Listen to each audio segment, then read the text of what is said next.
Hello, good evening. कसे आहात तुम्ही सर्व? अपेक्षा करते मस्त आणि मजेतच असाल.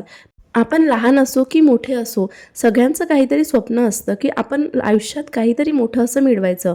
पण खरं सांगू का, छोट्या-छोट्या गोष्टींनी, छोट्या-छोट्या सवयींनीच आपलं आयुष्य बदलत असतं. कधी-कधी आपल्याला वाटत असतं की माझंच आयुष्य एवढं अवघड आहे का? माझ्यासोबत हे सर्व होतं का? पण हळू कळतं आयुष्य हे अवघड नसतं, तर आपल्या सवयी त्याला अवघड बनवत असतात. आज मी तुमच्यासोबत अशाच सवयी शेअर करणार आहे की ज्या आपण टाळल्या तर आपलं आयुष्य सोपं, सुंदर आणि छान बनतं.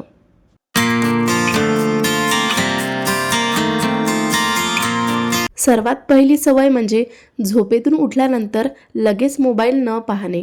आपण काय करतो, उठल्या उठल्या लगेच मोबाईल हाती घेतो. कोणाचे स्टेटस, कोणाचे मेसेजेस, रील्स या सगळ्या गोष्टी आपण बघत असतो. पण याशिवाय जर आपण सकाळी उठल्यानंतर थोडा वेळ शांत बसलो किंवा मेडिटेशन केलं किंवा थोडे एक्सरसाइज केलं किंवा मग थोडं वॉक करून आलो, तर तेवढंच आपल्या मनाला सुद्धा खूप छान शांत फ्रेश फील होतं. आणि सर्वात महत्त्वाचं म्हणजे की दिवसाची जी सुरुवात आहे ती छान पॉझिटिव्ह वातावरणात होते.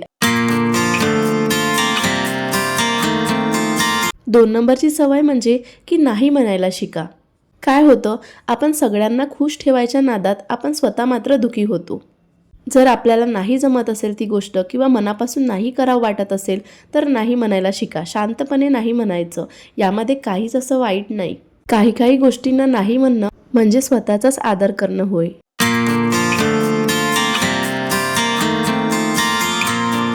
तिसऱ्या नंबरची सवय म्हणजे तुलना थांबवणे, म्हणजेच कंपॅरिझन न करणे. आपण जेव्हा आपला मोबाईल ओपन करतो, त्याच्यामध्ये स्टेटस बघतो, त्याच्यामध्ये रील्स बघतो आणि त्यामध्ये आपल्याला सगळ्यांचंच आयुष्य हे सुंदर दिसतं. पण वास्तविकता वेगळी असते. प्रत्येक व्यक्ती हा वेगळा असतो. त्याचं बॅकग्राऊंड, त्याचं शिक्षण, त्याचा स्वभाव किंवा मग त्याची फॅमिली मेंबर ह्या सगळ्या गोष्टी वेगवेगळ्या असतात. या सर्व गोष्टी वेगवेगळ्या असल्याने प्रत्येकजण आपापल्या स्पेसमध्ये योग्य असतो. त्यामुळे दुसऱ्याशी कंपॅरिझन करणं हे थांबवा. आपला प्रवास हा आपला आहे. कंपॅरिझन केल्याने आपल्या घरामधली शांतता निघून जाते आणि निगेटिव्ह वातावरण होतं. घरामध्ये जर पॉझिटिव्हिटी ठेवायची असेल तर कंपॅरिझन करणं थांबवा. आता तिसऱ्या नंबरची सवय म्हणजे स्वतःला वेळ द्या.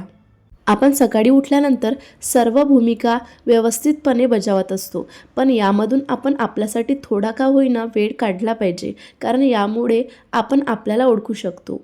खरं तर स्वतःसाठी वेळ काढणं हा स्वार्थ नाही, ती आपली गरज आहे आणि त्याच वेळेमध्ये आपण आपल्याला ज्या गोष्टी आवडते त्या गोष्टी आपण करू शकतो आणि स्वतःही आनंदी राहू शकतो. आपण जर आनंदी राहिलो तर आपल्या घरामध्ये आपोआपच पॉझिटिव्ह वातावरण निर्माण होते. कारण जर घरामधली स्त्री जर खुश असेल, आनंदी असेल, तर घरामध्ये वातावरणही आनंदी बनतं. त्यामुळे स्वतःसाठी वेळ हा द्यायलाच पाहिजे.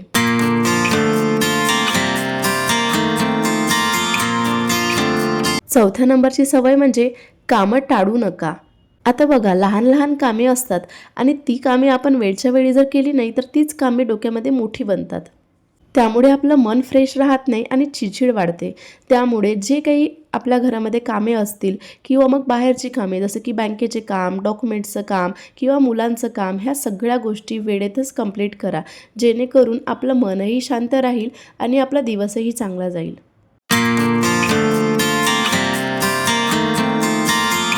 5व्या नंबरची सवय म्हणजे आपल्या हेल्थची आपण काळजी घेतली पाहिजे. घर जर नीट चालायचं असेल तर स्वतः व्यवस्थित असणं खूप महत्त्वाचं आहे. आधी कसं होतं, पहिले सगळ्यांचं बघायचं आणि त्यातून स्वतःसाठी काही वेळ निघत असेल तरच मग आपलं बघायचं.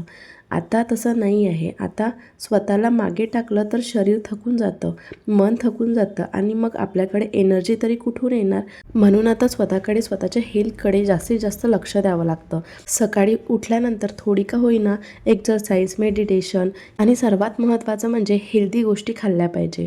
कारण जर आपण ठीक असलो तरच आपलं घर, आपली मुलं हे सर्व व्यवस्थित राहणार आणि आपल्या हेल्थची काळजी ही आपणच घ्यायला हवी.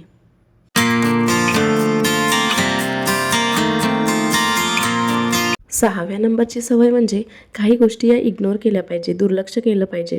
कारण आपण जर असं केलं नाही तर त्याचा थेट संबंध आपल्या मानसिकतेशी असतो. आपलं मानसिक आरोग्य त्यामुळे खराब होतं. खरं तर यामध्ये सगळ्याच गोष्टी येतात. बाहेरच्यांची वागणूक, घरातल्यांची वागणूक, त्यांची बोलणं हे सगळंच येतं. कधी-कधी जर आपण दुर्लक्ष नाही केलं, तर या सगळ्या गोष्टीचा इतका जास्त ताण वाढतो आपल्या मनावर आणि आपण त्या गोष्टीचा तेवढाच जास्त विचार करायला लागतो. मग तो आपल्या घरातील छोट्या-छोट्या कामांचा असू दे, की आपल्या घरातील एखादी व्यक्ती आपल्याला बोलली तर त्याचा असू दे. कोणतीही गोष्ट हे दुर्लक्ष जर केली, तर आपण छान आनंदी आणि खुश राहू शकतो.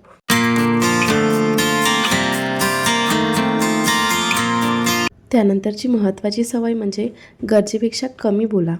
बरेचदा आपण ऑब्झर्व करतो काही आपल्या आजूबाजूला अशी लोकं असतात की जी गरजेपेक्षा जास्त बोलतात आणि ती बडबड इतकी निरर्थक असते की आपल्याला त्यामध्ये जराही रस नसतो आणि जराही इम्पॉर्टन्स आपण त्या बोलण्याला किंवा त्या व्यक्तीला देत नाही.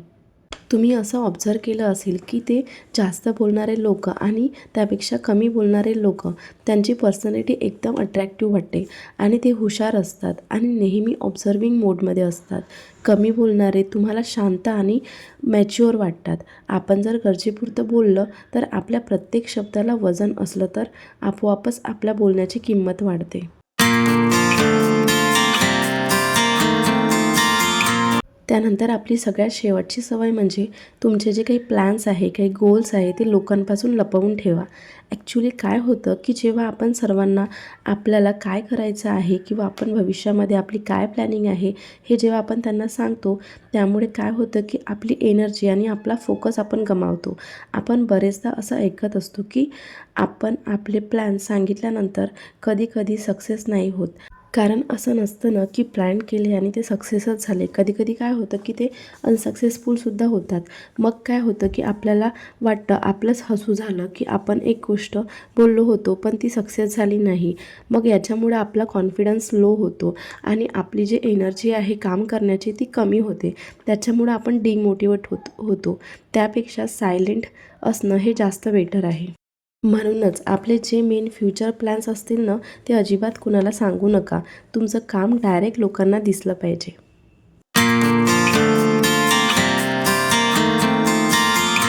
मला तरी असं वाटतं, की या ज्या सगळ्या सवयी आहे, या जर आपण टाळल्या आणि चांगल्या सवयी जर लावल्या, तर नक्कीच सांगते मी, की आपलं जीवन छान, आनंदी आणि सुखमय होईल. तुमच्याशी बोलता बोलता मी माझं इव्हनिंगचं रुटीनसुद्धा शेअर केलेलं आहे. सकाळची कामे तर आपली होऊनच जातात. मग अद्वैत स्कूलमधून आल्यानंतर दुपारी तो खेळतो आणि तेव्हाही मी खेळणे त्याचे उचलतच असते. पण तरी सायंकाळपर्यंत आणखी खेळणे जमा होतात. तर सर्वात पहिले तर मी सगळे घरामधले जे काही खेळणे आहेत ते त्याच्या जागी ठेवून देते आणि सोफाचे कवर किंवा बेडशीट सगळं काही व्यवस्थित करून घेते. कारण घर नीट आणि क्लीन दिसलं तर असं वाटतं की कमी कामे आहेत. ॲक्च्युली मी आज थोडी बाहेर गेलेली होती. तर माझ्यासोबत मी अद्विकलासुद्धा नेलेलं होतं. तर त्याचे कपडे वगैरे चेंज करून दिले आणि येताना स्टेशनरी लागली आणि त्या स्टेशनरीमध्ये मी जेवढ्या साईजची टिकली लावते ती मला अनफॉर्च्युनेटली तिथे सापडली. तर त्या पण मी डब्यात घेऊन घेतल्या आणि त्याच मी तुम्हाला दाखवत होते. आणि आधी मी एक पॅन्ट शेअर केलेला होता. तर जसं मी तुम्हाला आधीच्या व्हिडिओमध्ये सांगितलं होतं की मी एक पॅन्ट ऑर्डर केलेला आहे. तर तोच तो पॅन्ट होता. ॲक्च्युअली घातल्यानंतर तो खूप छान दिसतो. त्यानंतर स्वयंपाक वगैरे करून घेतला. आज स्वयंपाकामध्ये बरबटीची भाजी केली आणि पोळ्या वगैरे बनवून घेतल्या. जेवणं वगैरे झाले. त्याच्यानंतर मस्त असा ओटा क्लीन करून घेतला. तुम्हाला खिडकीमधून मंदिर दिसतच असेल, तर मंदिरामध्ये महाशिवरात्रीचा प्रोग्राम झाला. त्याच्यामुळं मस्त अशी लाईटिंग लावलेली होती आणि खूप छान वाटत होतं. हे सर्व किचनचे कामे आटोपल्यानंतर मी माझं स्किन केअर करून घेते. बस फेस वॉश करते. बस आपण रात्री झोपायच्या वेळी चेहरा वॉश केल्यानंतर लोशन आणि लिप बाम एवढं जरी लावलं ना तरी सफिशियंट असतं. तर असं असतं माझं रोजचं संध्याकाळचं रुटीन. तुम्हाला कसं वाटलं नक्की कमेंट करून कळवा. बघा आता किचन किती छान क्लीन आणि स्वच्छ दिसत आहे. त्यानंतर सगळ्यात महत्त्वाची गोष्ट असते ती म्हणजे गॅसचा कॉक बंद करणे. ही सवय मला खूप आधीपासून आहे. कारण ॲक्च्युली माझ्यासोबत एक इन्सिडेंट झाला होता. तो मी कधीतरी तुमच्याशी नक्की शेअर करेल. आणि सकाळी उठल्यानंतर हे असं वातावरण असतं. व्हिडिओ जर आवडला असेल तर व्हिडिओला लाईक करा, शेअर करा. चॅनलवरती नवीन असाल तर चॅनलला सबस्क्राईब करा. So take care. भेटूया अशा नेक्स्ट इंटरेस्टिंग व्हिडिओमध्ये. तोपर्यंत बाय.